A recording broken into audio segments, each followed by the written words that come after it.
অভয়ের ফাঁসির রায় ঘোষণা হবার দ্বারপ্রান্তে, কিন্তু সত্য এখনও আড়ালে।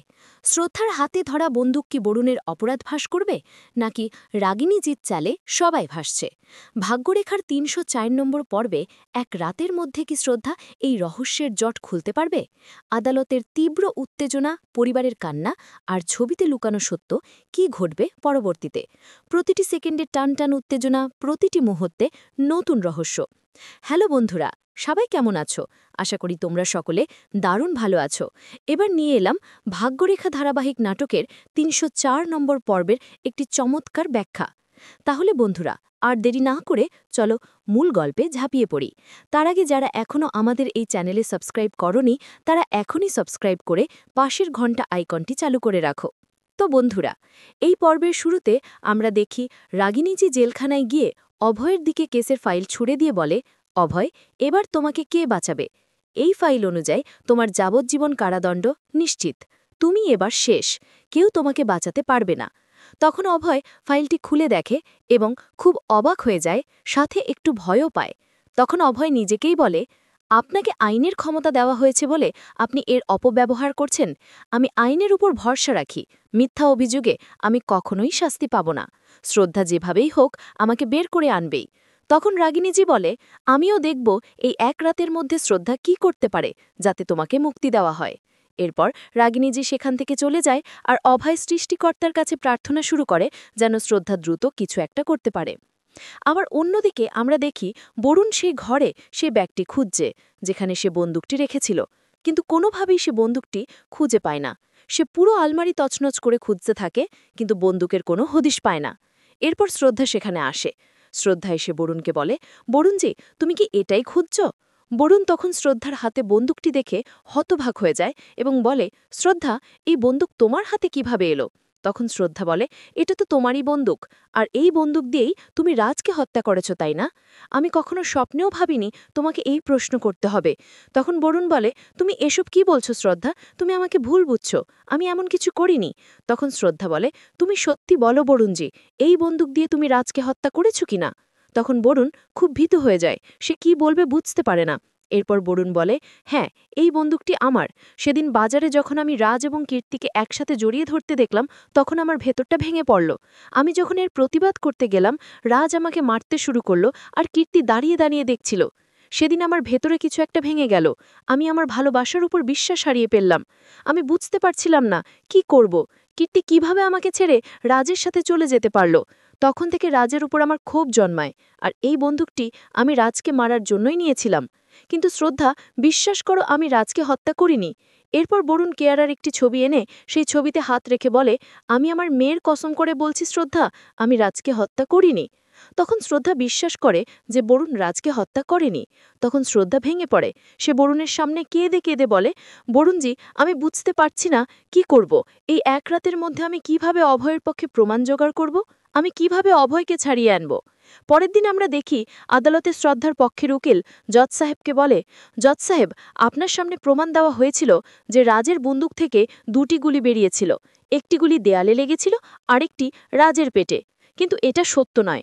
সেখান থেকে বের হওয়া দুটি গুলির মধ্যে একটি দেয়ালে লাগে আর একটি সোফা ভেদ করে চলে যায়। এই দেখুন দেয়াল আর সোফার ছবি। তখন জজ সাহেব সেগুলো দেখেন। শ্রদ্ধা দাঁড়িয়ে বলে, জজ সাহেব, রাজকে অভয় হত্যা করেনি, হয়তো তৃতীয় কোনো ব্যক্তি গুলি চালিয়েছে। তখন বিপক্ষের উকিল বলে, আই অবজেকশন, ইয়োর অনার। তিনি জজ সাহেবকে বলেন, এদের দাবি অনুযায়ী তৃতীয় কেউ গুলি চালিয়েছে, কিন্তু এমনও তো হতে পারে যে প্রথম গুলি দেয়ালে লেগেছিল, দ্বিতীয় গুলি রাজকে লেগেছিল, আর তৃতীয় গুলি বন্দুক থেকে বেরিয়ে সোফায় লেগেছিল। এদের কাছে কি প্রমাণ আছে যে তৃতীয় ব্যক্তির গুলি রাজের পেটে লেগেছিল? এরপর বিপক্ষের উকিল রাগিনীজির সেক্রেটারিকে কাঠগড়ায় ডেকে নেন। তাকে জিজ্ঞাসা করা হয়, অভয় সেদিন পার্টিতে কি বলেছিল? সেক্রেটারি বলে, অভয় একবার নয়, বারবার বলেছিল, রাজ, আমি তোমাকে খুন করে ফেলব। তখন শ্রদ্ধা দাঁড়িয়ে বলে, কিন্তু সে তো রাগের মাথায় বলেছিল। কিন্তু জজ সাহেব শ্রদ্ধার কথা শোনেন না। তিনি বলেন, ইন্সপেক্টর কিরণজি, কেসের ফাইল এখানে পেশ করুন। কিরণজি ফাইল পেশ করেন। এরপর ইন্সপেক্টরকে কাঠগড়ায় ডাকা হলে তিনি বলেন, অভয় আগেও একটি কেসে ধরা পড়েছিল। সে মন্ত্রীজির গাড়িতে টক্কর দেওয়ার চেষ্টা করেছিল এবং আমাদের হাতে ধরা পড়েছিল। সে পুরো থানা মাথায় তুলে নিয়েছিল। সে খুব রাগী একজন মানুষ। এরপর বিপক্ষের উকিল অভয়ের বাবাকে কাঠগড়ায় ডাকেন। অভয়ের বাবা গীতায় হাত রেখে বলেন, আমি যা বলবো সত্য বলবো, মিথ্যা বলবো না। তাকে প্রশ্ন করা হয়, আপনার ছেলে খুব রাগী, তাকে আগেও একবার জেলে রাখা হয়েছিল। উকিল বিভিন্ন কথা বলে অভয়ের বাবাকে ফাঁদে ফেলার চেষ্টা করে, যাতে তিনি স্বীকার করেন অভয় খুব রাগী।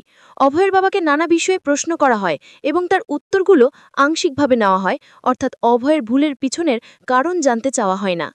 অভয়ের বাবা চলে গেলে উকিল জজ সাহেবকে বলেন, জজ সাহেব, ছেলের বাবা হয়েও তিনি স্বীকার করলেন যে তিনি তার ছেলেকে সামলাতে পারেন না, তার ছেলে খুব রাগী। একজন বাবা যদি ছেলের রাগ নিয়ন্ত্রণ করতে না পারেন তাহলে সে খুন করতেই পারে। এরপর রাগিনীজিকে কাঠগড়ায় ডাকা হয়। তাকে জিজ্ঞাসা করা হয়, আপনি প্রথম যেদিন অভয়দের বাড়িতে গিয়েছিলেন কি দেখেছিলেন? রাগিনীজি বলেন, আমি দেখেছিলাম অভয় শ্রদ্ধার উপর খুব রেগেছিল এবং বলছিল, তোমার মাথায় ব্যবসার কোনো জ্ঞান নেই, তোমাকে রান্নাঘরে মানায়। উকিল প্রমাণ করতে চায় অভয় খুব রাগী এবং রাগের মাথায় যে কোনো কিছু করতে পারে। এরপর উকিল অভয়কে বিভিন্ন কথা বলে রাগানোর চেষ্টা করে এবং সফল হয়। অভয় খুব রেগে যায় এবং বলে, আমি কিছুই করিনি, আমাকে ফাঁসানো হচ্ছে। তার রাগত কথার জন্য জজ সাহেব বিরক্ত হন এবং বলেন, মিস্টার অভয়, আপনি আদালতে আপনার রাগ ছাড়তে পারেন না। তখন শ্রদ্ধা জজ সাহেবকে বলে, জজ সাহেব, আপনি যা দেখলেন অভয় এমন নয়, সে একজন ভালো ভাই, একজন ভালো বাবা, একজন ভালো স্বামী। কিন্তু জজ সাহেব শ্রদ্ধার কথা শুনেন না এবং বলেন, কাল আমি চূড়ান্ত সিদ্ধান্ত জানিয়ে দেব, এখন সবাই চলে যান। এরপর শ্রদ্ধারা বাড়িতে ফিরে আসে। তনুজা বাড়িতে এসে গীতা হাতে নিয়ে বলে, যতক্ষণ না অভয় বাড়িতে ফিরবে ততক্ষণ আমি এখান থেকে নড়ব না, আমি গীতায় কসম করেছি। এরপর বাচ্চাদের কান্নার শব্দ শুনে শ্রদ্ধা সেখানে যায়। সে দেখে বাচ্চারা তাদের বাবার ছবি দেখছে আর কাঁদছে। তারা বলে, মামা, বাবা তো খুব ভালো মানুষ, সে কখনো খুন করতে পারে না, তাহলে তাকে কেন ছাড়া হচ্ছে না? তনুজা বসে থাকতে থাকতে প্রায় অসুস্থ হয়ে পড়েছে।